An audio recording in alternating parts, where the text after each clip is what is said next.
Accrington Stanley start a league season without John Coleman at the helm for the first time since 2014. It's been a real rarity for Accrington Stanley over the last 25 years. John Doolan, long-term first-team coach of Coleman's, take the reins as he did back in March, and he leads them into the new campaign, assisted, of course, by Ged Brannan, but a lot of controversy around Accrington Stanley and the decisions that have been made by owner Andy Holt. He would argue that he's made decisions in the long-term interests of the club. Very controversial decision, of course. Has he made the right decision? And can Accrington Stanley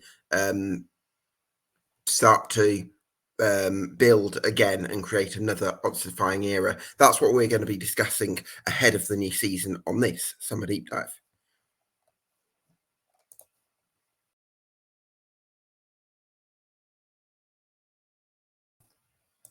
Yes, welcome along to the latest EFL Debate Summer Deep Dive. Delighted to be joined by Wayne Shutt, who's an Accrington Stanley supporter. Wayne, thank you so much for joining me this morning. It's a real pleasure to have you on the podcast. No problem. I know that there's definitely a section of Accrington Stanley fans that want to put some of the drama of last season behind you and kind of start afresh, and you seem to be sort of in that camp. But can you just kind of get your reflections, because what happened in March was obviously a tumultuous event for the football club? Yeah, I think before the actual departure of John and Jimmy, I think every Stanley fan had kind of come to terms with it was the last season, contract situations, everything that happened with like radio interviews and things like that. It became quite obvious that the relationship was becoming fractured. So I think everyone had accepted that John and Jimmy would be leaving at the end of the season. I think the manner in which it was handled wasn't the best. Yeah. Like you say, over 20 years in total service. I think they deserved a little bit more. That Sunday morning when the news came through, it was a total shock. On one hand, it was a total shock, but I think on the other hand, it wasn't. It was just a really weird emotion. I thought they were going to be given till the end of the season and then given a bit of a hero send off, but obviously that didn't happen. So it was it's just a really strange time, going from the continuity of having two people in the club for years and years and years. To then experiencing the uncertainty that, I mean, let's face it, most football fans get this every 2 or 3 years. We've never had that. So it was, just a really weird, unique emotion that we've never really experienced before. Yeah. I agree with you. I think, first of all, I think the handling of it was really quite distasteful for me, because I think you do want to, when you've got an era and an association that's so strong and powerful. I understand that Andy Holt would have had his reasons, and he felt like the radio interview was a little bit out of line, and I do understand that he has to have an objective sort of view on performance, and he's entitled to make decisions, as John Coleman has said himself in subsequent interviews on Sky Sports. If you're putting the money in, you're entitled to make the decisions. But I think the handling of it was a little bit insensitive towards the fans who do see John and Jimmy as sort of revered figures for that football club. Yeah, I think it was a very emotionless way of doing it. Who am I to tell a multimillionaire how to run his company? But I think if you was to sit down with Andy, I do think that if he time over again, he would do things differently because of the response that he had from the fan base and the wider football community. You know, it wasn't just Stanley fans that were getting involved in it. It seemed to be for that week a massive talking point on online and podcasts, and everyone were talking about Stanley that week. And it wasn't so much what had happened; it was the way that they went about it that seemed to be the main topic. Uh, yeah, well, I think it goes without saying that John Coleman is an absolute Accrington Stanley legend, and it's a shame that the way it ended, but I think it's worth really reiterating what an icon he is, and what incredible things that he's done for the football club. And I also think you have to credit Andy Holt as well for his role in what's been achieved in recent years as well, because he's been a fantastic person for the football club. Even if I do feel like he's got the handling of this one wrong.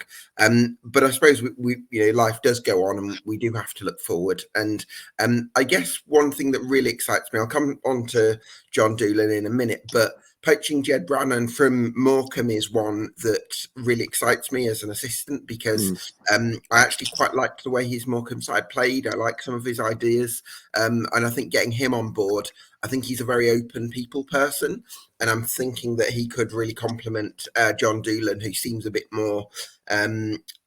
How should I put this? He's a bit more introverted, possibly, or a bit more of a behind-the-scenes planner kind of person, perhaps.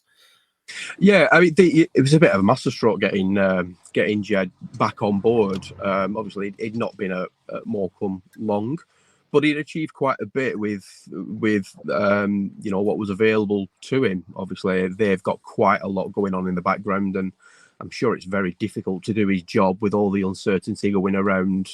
And I've no doubt up until signing for Stanley, he was realistically planning for next season, and I can only imagine what it's like under them circumstances, trying to do what is probably a really high pressure job.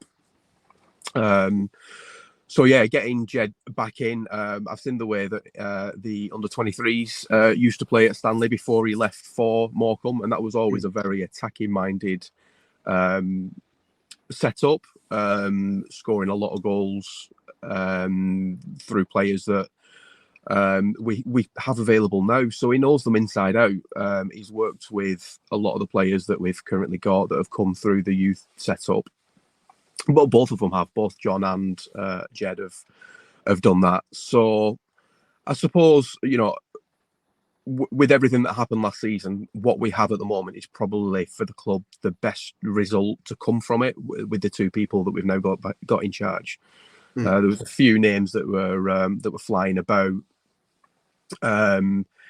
I just don't want my club to become a circus. You see what happens with these high-profile managers coming in. We've had it before. These high-profile ex-professionals come in, and then it becomes a bit of a circus, and that's kind of not what we're about. So I'm happy with Ged and John, and I'm confident that they will get it right. Yeah. Well, let's come on to the squad. How things looking for you, Wayne, in terms of how the squad's shaping up? I think a couple of the contracts got sorted. There's a few that we've not received any information about, so you're assuming that the likes of Joe Pritchard will be leaving. Ros Longello's gone to Swindon. Jack Nolan's gone to Gillingham. So we've lost quite a bit of quality there. Longello, amazing player, just inconsistent with injuries. Would have loved to have seen him sign a new contract, obviously, and probably the same with Joe Pritchard. On his day, probably the best player that we've got. Has had quite a few bad injuries, and it seems like he's just getting going, and then something else crops up.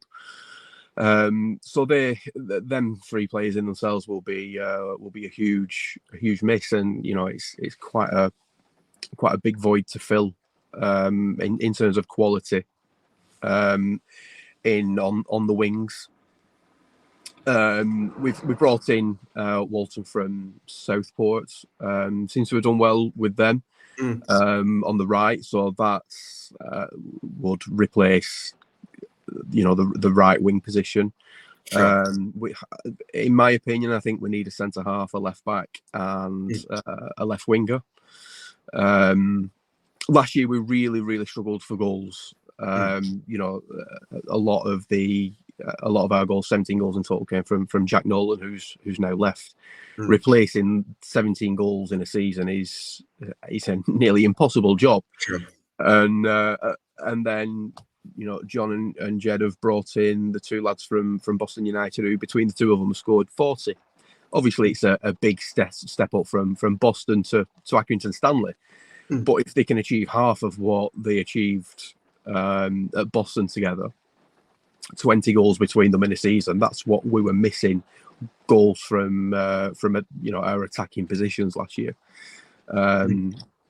So yeah, if we can fill those voids that I mentioned earlier, a centre half, a left back, and a left side winger, then I don't see there's any reason why we can't have a successful season. Yeah, do you think it will be two up top next season, Wayne, and you will be able to play those two lads from Boston simultaneously? I think, given the relationship that they have together and what they achieved last season, I think you have to at least give it a go, and that be going into pre-season plan A, to get them both on the pitch at the same time and working with each other and seeing how they do. As I said, it's quite a step up from where they were last season, but they both seem pretty hungry. And for me, anyway, that will be plan A, to get them both on the pitch at the same time and working off each other. Yeah, absolutely. Hopefully they can establish that sort of synergy, and Mooney can sort of feed Knowles, and they can kind of combine well, because they did link up really well for Boston last season. Obviously, National League North to League Two is a big jump. Now, I wanted to ask you about some of the players who have had their extensions triggered. You've got Aaron Pickles, who's supposed to be quite a talented centre-back, came through in League One in 22-23. Do you think there's a chance that he can step up further next season? I would say so. I don't think he's kind of like ready to lead the defence at the moment. But I think there's definitely a player in there, and I've just seen him improve every single time I've seen him on the pitch. He seems to have got better. So yeah, I think at the moment, great for cover, but I think we do still need a strong centre half signing to come in there. And as I say, you've been short of that defensive linchpin, I think, since Mark Hughes left, really. Yeah, and again, with who we are, it's difficult to attract the best players. No, everybody knows what Stanley's about. There's no way that we're going to go and spend £100,000 on, a League Two centre back. So we have £100,000 is probably your budget. Exactly. So, and if we did have £100,000 spare, I'm sure there's a lot of other places that it would be better spent. Sure. But yeah, we've had to rely on loans for the past few seasons in defence. So having a centre back like Aaron Pickles available on the bench and progressing the way that he is doing, it's going to be great in a few seasons. I don't think he's ready for consistent first team football at the moment.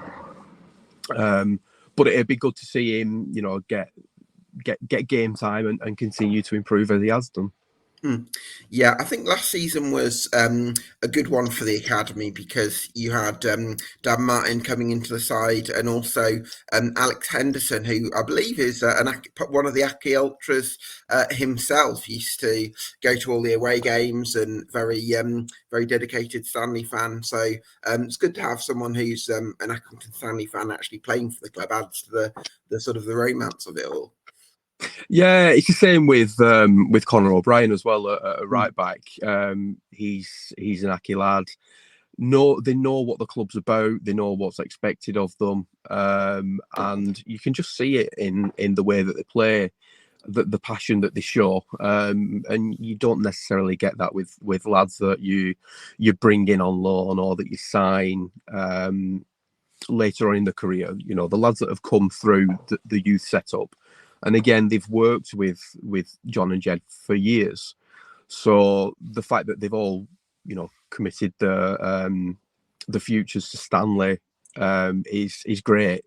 We're going into pre-season with a lot more of a foundation than we have done in previous years. It's usually been last minute deals, and I think the Dan Martin situation last season is a perfect example. I think he didn't sign the contract until August that was put in front of him, so it left it quite late.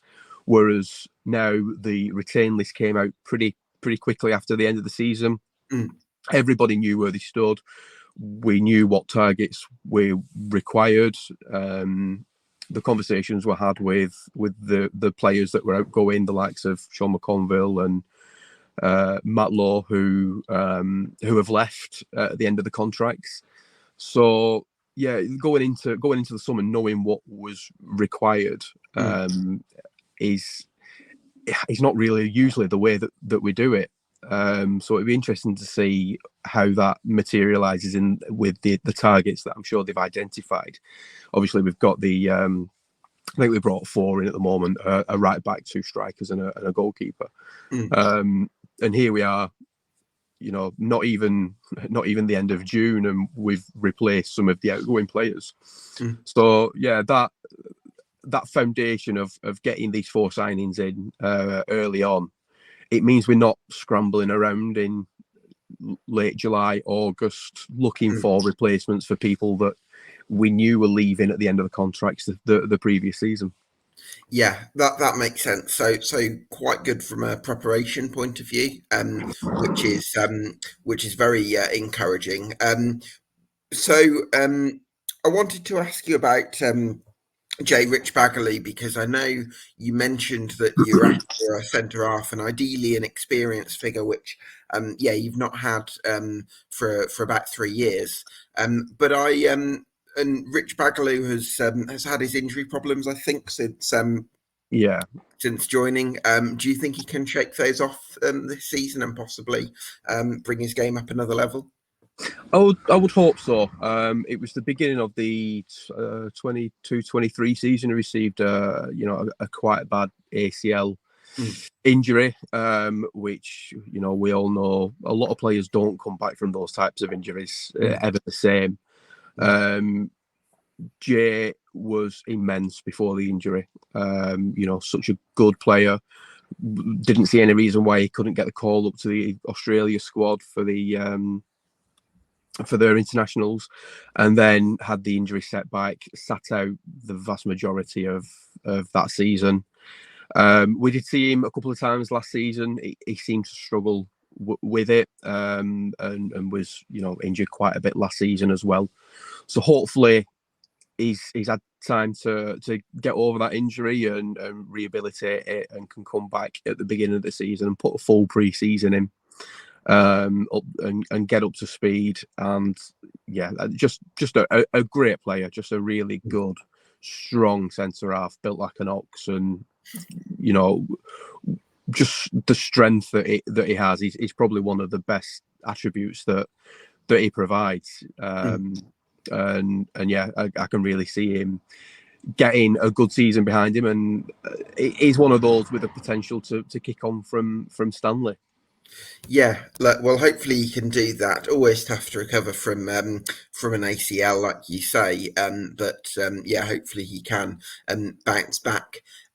So I'm curious to ask you about, I guess the getting Conor O'Brien tied down to a new contract was quite important, and I guess that's quite encouraging in a way that players like that, who are very talented and could have had suitors, have chosen to commit their future to Accrington Stanley.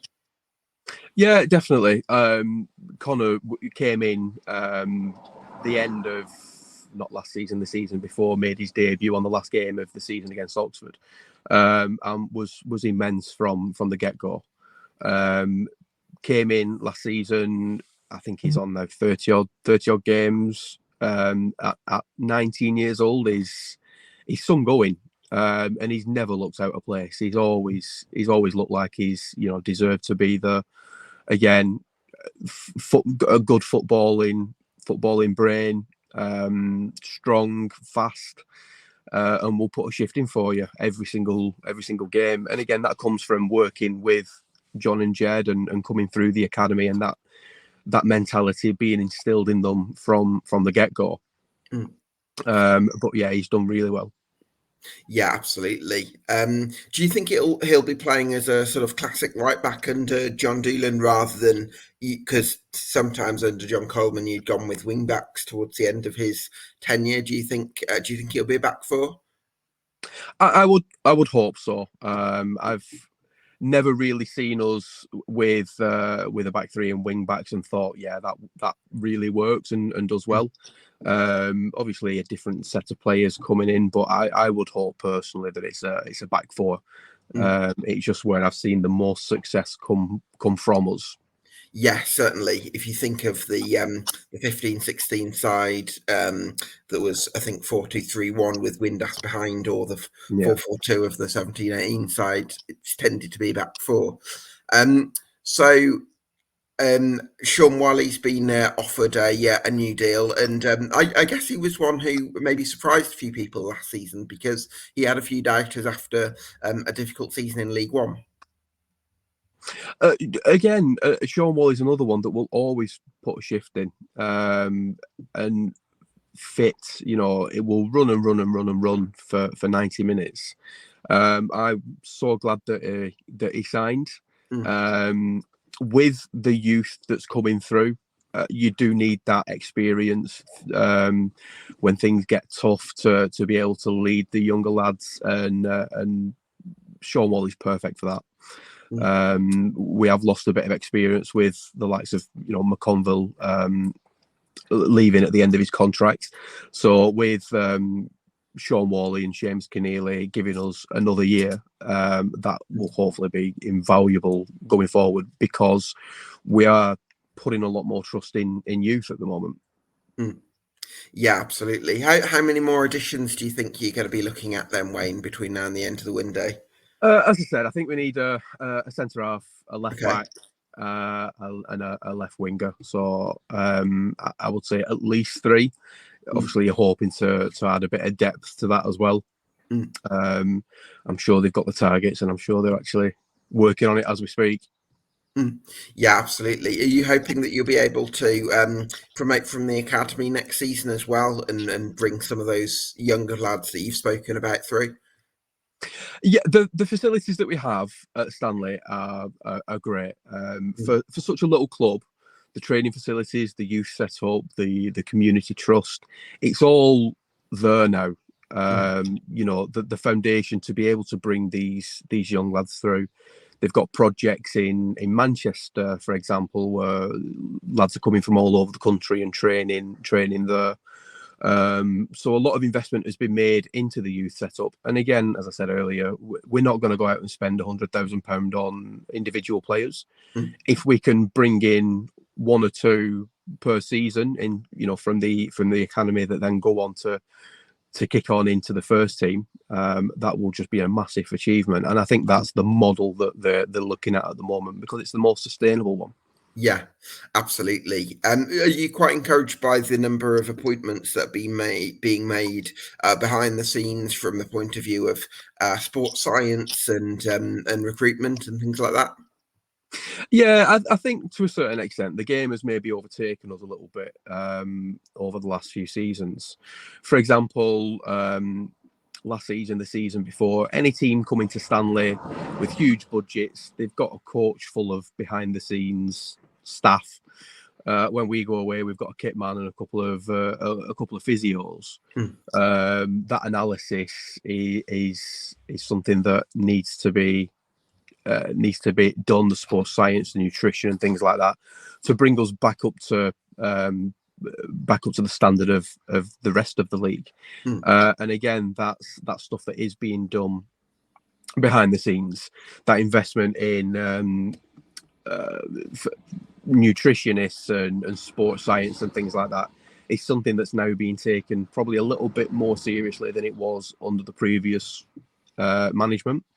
That's how it seems to me anyway. I think that's quite a big thing for John and Ged, to be a lot more data driven So yeah, I think that'll bring us up to the standard of similar sized clubs in League Two. Yeah, well, hopefully those behind the scenes changes are going to make a difference. Who do you think are going to be the key players for Accrington Stanley next season? Then, Wayne, we've mentioned Conor O'Brien, certainly going to be one of them. Connor, Alex Henderson, Hence, in kind of like a probably more of an attacking midfield role. Has already got a couple of goals for us last season. And again, homegrown lads, I can really see him kicking on and having a good season with a good run of games. There's no reason why he can't get in there now. He's shown what he can do. The two lads from Boston, Knowles and Mooney, again, we need goals from them because that's somewhere that we have struggled over the last few seasons. So for me, them are going to be four key players. Yeah, absolutely. So in terms of expectations, I think Andy Holt has been quite guarded about expectations for next season and said survival or certainly consolidation is more the ambition. Quite rare, I suppose, for an owner to be that open about it, which is refreshing in a way, because normally you get owners that are saying, yes, we're going to try and do this, this, and this to sort of boost the season ticket sales, but there's not a sort of substance behind it. Whereas I guess I like that Andy Holt's been honest about what his expectations are. How do you feel as a Accrington Stanley fan? Would you be happy with, say, lower mid-table if the right stylistic and developmental progress is made? Yeah. When we got relegated from League One, my view was we need to consolidate and rebuild over the next few seasons before we go again. Had we gone straight back up this season, I don't think we would have been in a position to compete in League One this season. So consolidation over the next few seasons is absolutely fine. And a playoff run, or promotion would be absolutely great, but you've got to be realistic about where you are. Last season, we had some absolutely huge clubs with huge budgets that the lower half of the table just can't compete with. Sure. I think the league is a lot closer this year in terms of finances, so I think it will be very interesting to see which clubs get up into the playoff positions. Realistically, next season I would hope for a top half finish. To kick on from last season's, I think, 17th place. So yeah, realistically, I think we can achieve a top half finish. Obviously, the footballing fan inside me wants us to get into the playoffs and wants us to go to Wembley, and you start dreaming of all stuff like that when you make signings like Mooney and Knowles, and you're thinking, we're going to get 40 goals a season out of there. There's no reason why I can't book my hotel for Wembley now. But you've got to be a bit more grounded and realistic about it. It's still a long-term project. You can't expect John Doolan and Ged to come in on the first season and get playoff positions and everything. So yeah, I'd be happy with to kick on from last season and achieve a better position from last season, and again continue the rebuild, and then head towards challenging for championships or playoffs and things like that. Yeah, well, hopefully you can do that whilst developing some of the young players that we've spoken about. What would be the reason then to believe that Accrington Stanley will achieve that ambition that you've spoken about, which is a top half finish? I just think, again, with the league being a lot closer than it was last season, we've lost some big teams, Wrexham, Mansfield, Stockport, the budgets that they have available to them, and they've been replaced by clubs like Carlisle and Fleetwood, which are probably more traditionally League Two size clubs. So I think the league's going to be a lot closer this year. So I think that helps us. The recruitment, as we are on the 16th of June, at this point of the season, usually we not making the season. We've only just got the retain list, but now we know where we stand. We know what we need to look for. We're identifying targets very early. That's encouraging as well. We are getting in the a lot sooner than we would normally do. These players are going to come back and have a full pre-season with Stanley, which I think is invaluable in some cases. You know, it must be difficult for a player getting brought in the beginning of August and then expecting to get up to speed with the way that the club is in a week or two. These lads are going to come back at the beginning of July, end of June, with a full pre-season, and hopefully be able to hit the ground running from day one. Yeah, well, let's hope you can do that. What will be the reasons for doubt then, Wayne, as to whether you might to think you might fall short of your ambitions?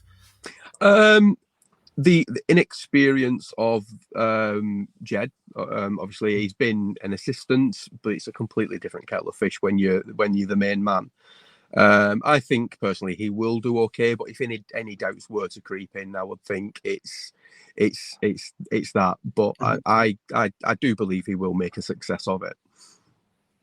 Okay, yeah, that makes sense. And then in terms of too early for a prediction, obviously, but give me a number between 1 and 10 to denote how optimistic you're feeling for next season. I would say at the moment 6.5. Okay. It will depend on what happens. The positions that I highlighted earlier on, it depends who we bring in to cover those positions. We've got plenty of time, so no rash decisions are being made kind of like a week before the start of the season, where we have done before. So yeah, I think if we continue recruiting the way that we have done over the past few weeks, there's no reason those expectations can't be higher. But we have to see what happens with those positions before getting too carried away and booking hotels for Wembley in May. Absolutely. Well, listen, Wayne, it's been great to get your insight on Accrington Stanley. Thank you for joining me on this EFL Debate podcast. Thanks to you for watching at home. This has been the Summer Deep Dive on Accrington Stanley. We'll see you again next time, and also subscribe on YouTube and on Spotify if you haven't already.